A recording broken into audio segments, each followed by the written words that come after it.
कभी आपने मिरर में देखा है कि आपको आपका फेस क्यों दिखाई देता है, या पानी में डूबी हुई पेंसिल आपको टेढ़ी क्यों दिखाई देती है? ये कोई चमत्कार नहीं, यह है साइंस यानी फिजिक्स, जिसकी बात हम आज करेंगे। तो चलिए शुरू करते हैं रिफ्रैक्शन और रिफ्लेक्शन। तो इस टॉपिक को शुरू करने से पहले हम बात करते हैं लाइट की। लाइट क्या है? लाइट एक फॉर्म ऑफ एनर्जी है जो स्ट्रेट पाथ में ट्रैवल करती है, जिसकी वजह से हम कोई भी ऑब्जेक्ट को विजुलाइज कर पाते हैं। हम अपने सराउंडिंग में जितना भी ऑब्जेक्ट देख पा रहे हैं वो सिर्फ और सिर्फ लाइट के रिफ्लेक्शन की वजह से।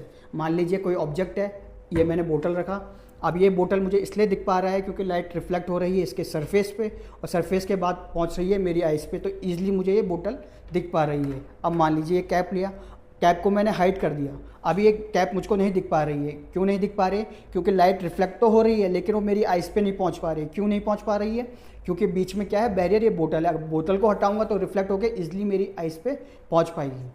तो चलिए बात करते हैं रिफ्लेक्शन की। जैसे कि मैंने आपको बताया, कोई भी ऑब्जेक्ट हम इसलिए देख पा रहे हैं क्योंकि उस पर लाइट रिफ्लेक्ट हो रही है और उसके बाद वो लाइट की रेज हमारी आंखों पे पहुंच रही है, इसलिए वो ऑब्जेक्ट हमको विजुलाइज हो रहा है। जैसे कि आप स्क्रीन पे देख पा रहे हैं, angle of incidence equal to angle of reflection, यानी जिस एंगल से लाइट सरफेस पे पड़ रही है उसी एंगल से लाइट बाउंस बैक होकर वापस जाएगी। रिफ्लेक्शन का इम्पोर्टेंट पॉइंट ये है कि इसमें लाइट एक ही मीडियम में ट्रैवल करती है, लाइट का मीडियम चेंज नहीं होता है। तो अब बात करते हैं रिफ्रैक्शन की। रिफ्रैक्शन एक मीडियम से दूसरे मीडियम में लाइट का ट्रैवल करना होता है। तो अब हम देखेंगे कि जब लाइट एक मीडियम से दूसरे मीडियम में ट्रैवल करती है तो क्या होता है। तो चलिए एक एक्टिविटी के थ्रू हम रिफ्रैक्शन के कॉन्सेप्ट को समझते हैं। ये मैंने एक खाली गिलास लिया है, पीछे मेरे एक इमेज है, जैसे कि आपको दिख पा रहा है ये मेरे इमेज है। अब मैं इसमें क्या करता हूँ, वाटर डालता हूँ। अभी बीच में मीडियम क्या है, एयर है। अभी मैंने इसमें वाटर डाला,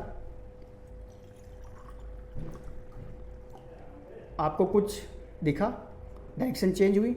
ये डायरेक्शन चेंज की हुई, इसका कॉन्सेप्ट है रिफ्लेक्शन। रिफ्लेक्शन की वजह से इसकी डायरेक्शन चेंज हुई। तो अब हम समझते हैं कि ये डायरेक्शन चेंज क्यों हुई। जैसे कि हमने पहले एक्टिविटी में देखा था, लाइट जब इस मीडियम से दूसरे मीडियम पे पहुंच रही थी, यह एयर का मीडियम हो गया और बीच में हो गया आपका वाटर का मीडियम और एट द एंड एयर का मीडियम।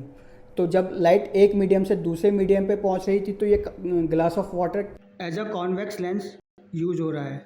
जैसे कि आप देख पा रहे हैं, जब लाइट एक मीडियम से दूसरे मीडियम में ट्रैवल होती है तो लाइट हल्की सी बेंड हो जाती है टूवर्ड्स नॉर्मल एंगल, जिसको हम रिफ्रैक्शन एंगल भी कहते हैं। नॉर्मल एंगल और रिफ्रैक्शन एंगल डिपेंड करता है लाइट के मीडियम पे, किस मीडियम से किस मीडियम पे जा रहा है। Lower medium to denser medium जा रहा है या denser medium to lower medium जा रहा है। तो देखिए, जिस गिलास में हमने एक्टिविटी की थी वो कॉन्वेक्स लेंस की तरह कैसे बिहेव कर रहा है। अभी मैं गिलास के सामने एक लाइट रखा तो इसका जो शैडो है वो एक कॉन्वेक्स लेंस की तरह फॉर्म हो रहा है। ये देखिए, ये इमेज कॉन्वेक्स लेंस की तरह फॉर्म हो रही है। ये देखिए। अगर आपको हमारा कॉन्सेप्ट पसंद आया है तो लाइक शेयर सब्सक्राइब करें एसीएस पाठशाला को।